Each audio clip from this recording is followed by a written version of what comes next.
வணக்கம். நீங்கள் இணைந்திருப்பது சமூகத்தின் பிரதான செய்திகளோடு இணைந்து கொள்ளும் நான் டோரின் புஷ்பராஜா. விரிவான செய்திகளுக்குள் செல்வதற்கு முன்னதாக முதலில் தலைப்பு செய்திகள். சுவஸ்திகா மீதான பாலியல் அவதூறு, பாராளுமன்ற உறுப்பினருக்கு எதிராக நடவடிக்கை. வீதியை விட்டு விலகி மரத்தில் மோதிய அரச பேருந்து, குழந்தை உட்பட 21 பேர் காயம். தேசபந்து தென்னக்கோனின் வழக்கில் அதிரடி தீர்ப்பு. முதியோர்களுக்கான உதவித்தொகையை நிலுவைத் தொகையுடன் வழங்க தீர்மானம். முன்னாள் அமைச்சர் காஞ்சன தலைமையில் உதயமாகிறது புதிய கட்சி. 1980ஆம் ஆண்டில் பல்வேறு குற்றங்களை செய்த கும்பல்கள், மைத்திரியின் அதிரடி யோசனை. பாராளுமன்ற சந்தியில் 5 நாட்களுக்கு போராட்டங்கள் நடத்த தடை. நாடளாவிய ரீதியில் அரச தாதியர் சங்கம் 3 மணி நேர பணிப்புறக்கணிப்பில். வயல்வெளியில் மீட்கப்பட்ட இளைஞனின் சடலம் வவுனியாவில் பரபரப்பு. கொழும்பு துறைமுகத்தை வந்தடைந்த பிரான்ஸ் போர்க்கப்பல்.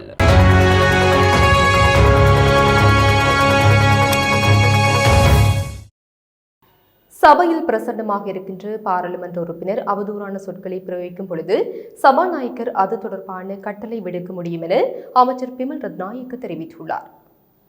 புத்த சாசன அமைச்சு மீதான வரவு செலவு திட்ட விவாதத்தின் ஆரம்பத்தில் சபை முதல்வர் என்ற அடிப்படையில் உரையாற்றிய போதே அவர் இவ்வாறு தெரிவித்துள்ளார். மேலும் அவர் தெரிவிக்கையில், பாராளுமன்ற உறுப்பினர் ஒருவரால் சட்டத்தரணி சுவஸ்திகா மீது ஆபாச ரீதியில் கருத்து வெளியிடப்பட்டுள்ளது. சபாநாயகர் இந்த விடயத்தில் நடவடிக்கை எடுக்க வேண்டும். தேவையற்ற சொற்பதங்களை ஹன்சார்ட்டில் இருந்து நீக்கவும் நடவடிக்கை எடுக்க வேண்டும் என்றார்.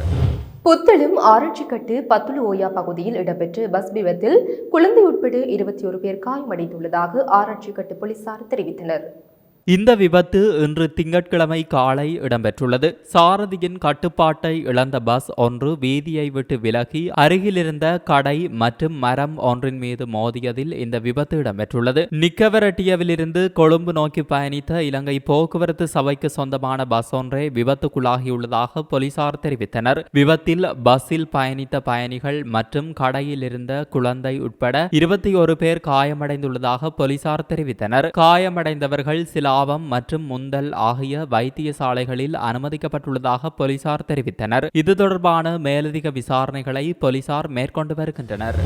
முன்னாள் போலீஸ் அதிபர் தேசபந்து தென்னக்கோன் கைது செய்யப்படுவதற்கு இடைக்கால தடை விதிக்க கோரிய நீதிபேராணி மனுவை மேன்முறையீட்டு நீதிமன்றம் விசாரணையின்றி நிராகரித்து உள்ளது. மாத்தறை நீதவான் நீதிமன்றத்தினால் தமக்கு எதிராக பிறப்பிக்கப்பட்டுள்ள பிடியாணைக்கு இடைக்கால தடை உத்தரவு விதிக்குமாறு கோரி பிரதிவாதியான தேசபந்து தென்னக்கோன் தமது சட்டத்தரணி ஊடாக மேன்முறையீட்டு நீதிமன்றத்தில் மனு ஒன்றை அண்மையில் தாக்கல் செய்திருந்தார் என்பது குறிப்பிடத்தக்கது. அதற்கமைய தேசபந்து தென்னக்கோனை உடனடியாக கைது செய்து நீதிமன்றத்தில் ஆஜர்படுத்துமாறு குற்றப்புலனாய்வு திணைக்களத்திற்கு நீதிபதிகள் அமர்வு உத்தரவிட்டது. தேசபந்து தென்னக்கோன் தாக்கல் செய்த மனு கடந்த 12ஆம் தேதி மேல்முறையீட்டு நீதிமன்றத்தால் பரிசீலனைக்கு எடுத்துக் கொள்ளப்பட்டது. மேல்முறையீட்டு நீதிமன்றத்தின் பதில் தலைவர் நீதிபதி முகமது லாவர் தாஹிர் மற்றும் நீதிபதி சரத் திசாநாயக்க ஆகியோர் அடங்கிய மேல்முறையீட்டு நீதிமன்ற அமர்வு இன்று காலை மேற்படி உத்தரவை பிறப்பித்துள்ளது. குறைந்த வருமானம் கொண்டு 70 வயதுக்கு மேற்பட்ட பயனாளிகளுக்கு அரசாங்கம் வழங்கும் 3000 முதியோர் உதவித்தொகையை நவம்பர் 2024 முதல் நிலுவைத் தொகையுடன் வழங்க அரசாங்கம் முடிவு செய்துள்ளது. மார்ச் 20ஆம் தேதி முதல் தொடர்புடைய கொடுப்பனவுகள் வழங்கப்படும் என்று முதியோர் செயலகத்தின் இயக்குனர் சதுரா மிகிடும் அறிக்கை வெளியிட்டுள்ளார். நலத்திட்டத்தின் மூத்த பயனாளிகளுக்கான உதவித்தொகை நலத்திட்ட பலன்கள் வாரியத்தால் சீட்டு முறை மூலம் நேரடியாக நல கணக்குகளில் வரவு வைக்கப்பட உள்ளது. அதன்படி இதுவரை உதவித்தொகை பெறாத குடும்பங்களில் உள்ள முதியவர்களுக்கு மட்டும் மார்ச் 20ஆம் தேதி முதல் தபால் மற்றும் துணை தபால் நிலையங்கள் மூலம் நிலுவையில் உள்ள கொடுப்பனவுகள் உள்ளிட்ட பணம் செலுத்த தேவையான ஏற்பாடுகள் செய்யப்பட்டுள்ளன. இதன் மூலம் தொலைதூர பகுதிகளில் உள்ள பயனாளிகள் எந்த சிரமமும் இல்லாமல் பணத்தை பெற முடியும் என்றும் அவர் கூறியுள்ளார். முன்னாள் அமைச்சர் காஞ்சன விஜயசேகர தலைமையில் புதிய அரசியல் கட்சி ஒன்று விரைவில் அறிமுகமாக உள்ளது. இந்த அரசியல் கட்சியில் பொதுஜன பெரமுனவின் முன்னாள் பாராளுமன்ற உறுப்பினர்கள் பலர் இணைய உள்ளனர். இது தொடர்பான பேச்சுக்கள் தொடர்ந்தும் இடம்பெற்று வருகின்றன. கட்சியின் புதிய சின்னம் மற்றும் பெயர் இன்னும் ஓரிரு நாட்களில் இறுதி செய்யப்பட உள்ளது. ஸ்ரீலங்கா பொதுஜன பெரமுன மக்கள் செல்வாக்கை இழந்துள்ளதால் அதனை சீர் செய்ய நீண்ட காலம் தேவைப்படும் என்பதாலும் அரசியலில் ஈடுபட நிரந்தர தளம் ஒன்று தேவை என்பதாலும் இந்த புதிய அரசியல் கட்சியை உருவாக்க உத்தேசித்ததாக அந்த செயல்பாட்டில் ஈடுபட்டு வரும் முன்னாள் எம்பி ஒருவர் தெரிவித்துள்ளார். இந்த புதிய அரசியல் கட்சியில் புதிய முகங்கள் அறிமுகப்படுத்தப்பட உள்ளதாக அவர் மேலும் தெரிவித்துள்ளார். நல்லாட்சி அரசில் ரணிலுடன் இணைந்து ஆட்சி செய்த போது நினைவுக்கு வராத படலந்த படுகொலை அறிக்கை மக்தி ஹசனின் பேட்டிக்கு பின்னரா வந்தது என ஜனாதிபதி அனுரவிட முன்னாள் நாடாளுமன்ற உறுப்பினர் பிரேம்நாத் தொழுவத்த கேள்வி எழுப்பியுள்ளார். இது தொடர்பில் அவர் மேலும் தெரிவிக்கையில், தங்களது கட்சி உறுப்பினர்கள் கொடூரமாக சித்திரவதை செய்யப்பட்டதாக ஜேவிபியினர் கூறும் பட்டளந்த தொடர்பில் மக்தி ஹசனின் பேட்டிக்கு பின்னரா அனுரகுமார திசாநாயக்கவுக்கு நினைவுக்கு வந்தது. நல்லாட்சி அரசில் ரணில் விக்ரமசிங்கவோடு இணைந்து ஆட்சி செய்த போது அனுரகுமார பிமல் ரத்நாயக்க குழுவிற்கு பட்டளந்தை கொமிஷன் நினைவுக்கு வரவில்லையா என அவர் கேள்வி எழுப்பினார். 88-89 காலத்தில் ஜேவிபி அரச வங்கிகளில் கொள்ளையடித்த பணத்தையும் அவர்கள் செய்த கொலைகளுக்கும் தண்டனை வழங்க வேண்டும் என முன்னாள் நாடாளுமன்ற உறுப்பினர் பிரேம்நாத் தொலவத்த குறிப்பிட்டுள்ளார். 1980ஆம் ஆண்டு காலப்பகுதியில் நாட்டில் பல்வேறு குற்றங்களை செய்த ஏனைய கும்பல்கள் குறித்து விசாரணைகளை மேற்கொள்வது முக்கியம் என்று முன்னாள் ஜனாதிபதி மைத்ரிபால சிறிசேன தெரிவித்துள்ளார்.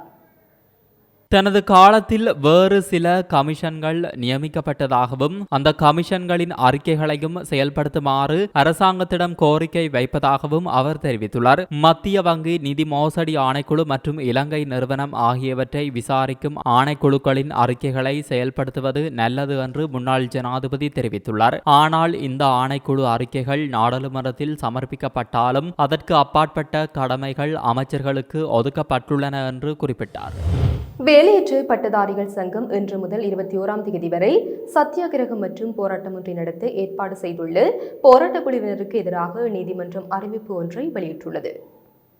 குறித்த தரப்பினர் மேற்படி குறிப்பிட்டுள்ள நாட்களில் வெலிக்கடை பொழுதுவ சுற்றுவட்டத்திற்கு அருகில் போராட்டம் மற்றும் சத்தியாகிரகம் நடத்த திட்டமிடப்பட்டுள்ளதாக கிடைத்த தகவலின் அடிப்படையில் குற்றவியல் நடைமுறை சட்டத்தின் விதிகளின்படி செய்யப்பட்ட கோரிக்கையை தொடர்ந்து கொழும்பு பிரதான இலக்கம் 4 நீதவான் நீதிமன்றத்தினூடாக இந்த அறிவிப்பு விடுக்கப்பட்டுள்ளது. ஒன்றிணைந்த வேலையற்ற பட்டதாரிகள் சங்கத்தின் தேசிய ஏற்பாட்டாளர் தம்மிக்க முனசிங்க, தென்மாகாண தலைவர் ரசிக பிரசாத், மத்திய மாகாண தலைவர் சுமித் ரத்நாயக்க, மேல் மாகாண செயற்பாட்டுக்குழு உறுப்பினர் SML ரங்வல உள்ளிட்ட ஏனைய பங்கேற்பாளர்களுக்கு இந்த அறிவிப்பு அனுப்பப்பட்டுள்ளது. மேற்குறிப்பிட்டுள்ள நாட்களில் நடைபெற திட்டமிடப்பட்டுள்ள போராட்டம் மற்றும் சத்தியாகிரகத்தின் போது பொதுமக்கள் மற்றும் பாதசாரிகள் வீதிகளை பயன்படுத்துவதை தடுக்கும் வகையில் எந்தவொரு வீதிகளையும் மறிக்கவோ போராட்டம் நடத்தவோ அல்லது வன்முறை செயல்களில் ஈடுபடவோ கூடாது என நீதிமன்றம் அறிவித்துள்ளது.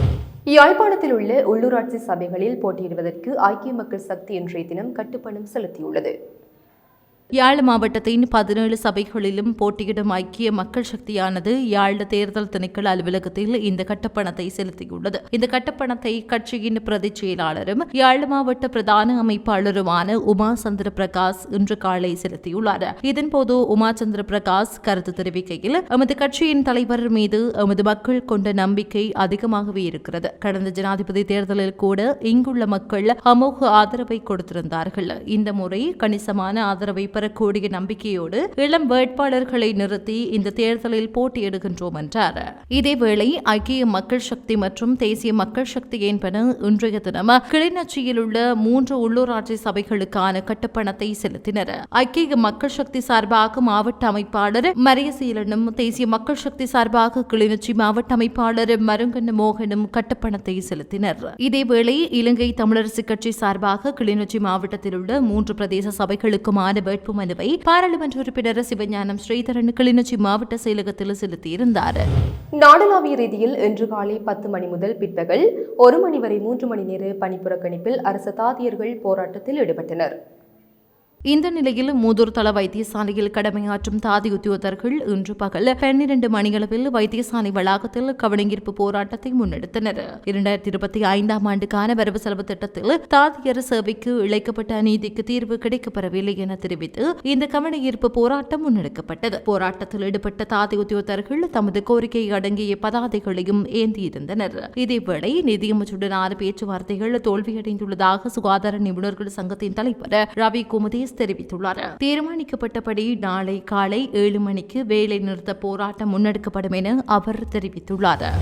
வவுனியா தேவகுளம் வயல்வெளியில் இளைஞர் ஒருவரின் சடலம் இன்று காலை போலீசாரால் மீட்கப்பட்டுள்ளது.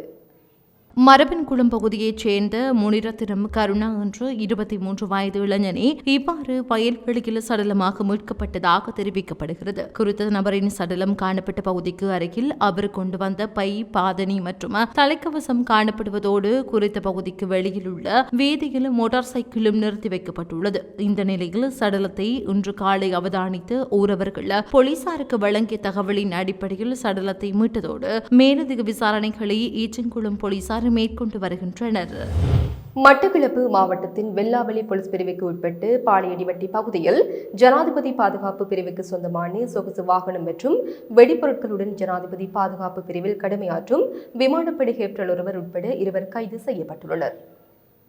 இன்று அதிகாலை 2 மணியளவில் பாளையடிவட்டை பகுதியில் ரோந்து சென்ற போலீசார் அந்த பகுதியில் வாகனம் ஒன்றை சோதனை செய்த போது அதில் வெடிப்பொருட்கள் இருப்பது கண்டுபிடிக்கப்பட்டதை தொடர்ந்து அவர்கள் கைது செய்யப்பட்டுள்ளனர்.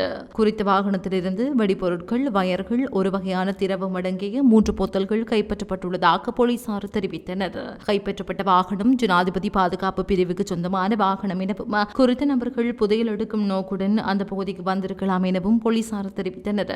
இது தொடர்பிலான மேலதிக விசாரணைகள் முன்னெடுக்கப்பட்டுள்ளதுடன் கைப்பற்றப்பட்ட பொருட்கள், வாகனம் மற்றும் கைது செய்யப்பட்ட நபர்களை நீதிமன்றில் ஆஜர்படுத்துவதற்கான நடவடிக்கைகள் முன்னெடுக்கப்பட்டுள்ளதாக போலீசார் தெரிவித்தனர்.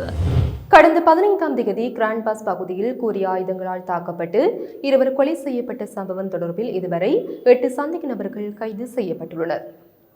இந்த குற்றச்சம்பவத்துடன் தொடர்புடைய சந்தேக நபர்களை நேற்று தினம் பிற்பகல் வெல்லம்பட்டி பகுதியில் வைத்து போலீசார் கைது செய்துள்ளனர். கைது செய்யப்பட்ட சந்தேக நபர்கள் 16 முதல் 44 வயதுக்குட்பட்ட வெல்லம்பட்டி பகுதியைச் சேர்ந்தவர்கள் என போலீசார் தெரிவித்தனர். 2 குழுக்களுக்கு இடையில் ஏற்பட்ட மோதலின் போதே இந்த கொலை சம்பவம் நடைபெற்றுள்ளது. இந்த குற்றத்திற்கு பயன்படுத்தப்பட்டதாக சந்தேகிக்கப்படும் 2 கத்திகளையும் போலீசார் கைப்பற்றியுள்ளனர். பிரான்சிய கடற்படை போர்க்கப்பலான பிராவின்ஸ் உத்தியோகபூர்வ விஜயம் மேற்கொண்டு நேற்று கொழும்பு துறைமுகத்தை வந்தடைந்துள்ளது. கொழும்பு துறைமுகத்தை வந்தடைந்து இந்த கப்பல் கடற்படை மரபுப்படி வரவேற்கப்பட்டது. இந்த போர்க்கப்பல் 142.20 மீட்டர் நீளமும் மொத்தம் 160 நிர்வாக குழுவினரையும் கொண்டதுடன் கப்பலின் கட்டளை அதிகாரியாக கேப்டன் லியோனெல் செக்பெரெட் பணியாற்றுகின்றார். இந்த கப்பல் நாட்டில் தங்கியிருக்கும் காலத்தில் அதன் நிர்வாக குழுவினர்கள் கொழும்பில் உள்ள முக்கிய இடங்களை பார்வையிட திட்டமிடப்பட்டுள்ளதுடன் உத்தியோகபூர்வ விஜயத்தை முடித்த பின்னர் 20ஆம் தேதி தீவை விட்டு புறப்பட உள்ளது. பச்சிலைப்பள்ளி பிரதேச சபையின் கட்டுப்பாட்டுக்குள் இருக்கும் கிளிநொச்சி பழைய மத்திய பேருந்து நிலையத்திற்குள் மோட்டார் சைக்கிள்கள் மற்றும் துவிச்சக்கர வண்டிகளை நிறுத்துவதாக பயணிகள் குற்றச்சாட்டு முன்வைத்துள்ளனர். வேலைக்கு செல்வோர்கள் தங்களது பயண வண்டிகளை குறித்த பேருந்து தரிப்பிடத்திற்குள் நிறுத்திச் செல்வதனால் பயணிகள் சிரமங்களை எதிர்நோக்குவதாக தெரிவிக்கப்படுகிறது. அத்துடன் பாடசாலை முடிவடையும் நேரத்தில் சிலர் பழைய பேருந்து தரிப்பிடத்தில் இருந்து கொண்டு மாணவர்கள் மற்றும் பயணிகளிடம் அனாவசியமான செயற்பாடுகளில் ஈடுபடுவதாகவும் குற்றச்சாட்டு முன்வைக்கப்பட்டுள்ளது. இதனால் மாணவர்கள் உட்பட பயணிகள் பேருந்து நிலையத்தை விட்டு வெளியில் வந்து கொட்டும் வெயிலில் நிற்பதோடு விபத்துகளும் இதனால் இடம்பெற வாய்ப்பிருப்பதாக அந்த பிரதேச மக்கள் தெரிவிக்கின்றனர். இத்துடன் சமூகத்தின் பிரதான செய்திகள் நிறைவு பெறுகின்றன. தொடர்ந்தும் சமூகத்தோடு இணைந்திருங்கள். இது போன்ற செய்திகளை தெரிந்து கொள்ள சமூகம் நியூஸ் சேனலை சப்ஸ்கிரைப் செய்து அருகில் உள்ள பெல் பட்டனை கிளிக் செய்யுங்கள். மேலும் இது போன்ற செய்திகளை உடனுக்குடன் தெரிந்து கொள்ள சமூகமீடியா.com என்ற இணையதளத்தின் வாயிலாகவும் எங்களுடன் இணைந்திருங்கள்.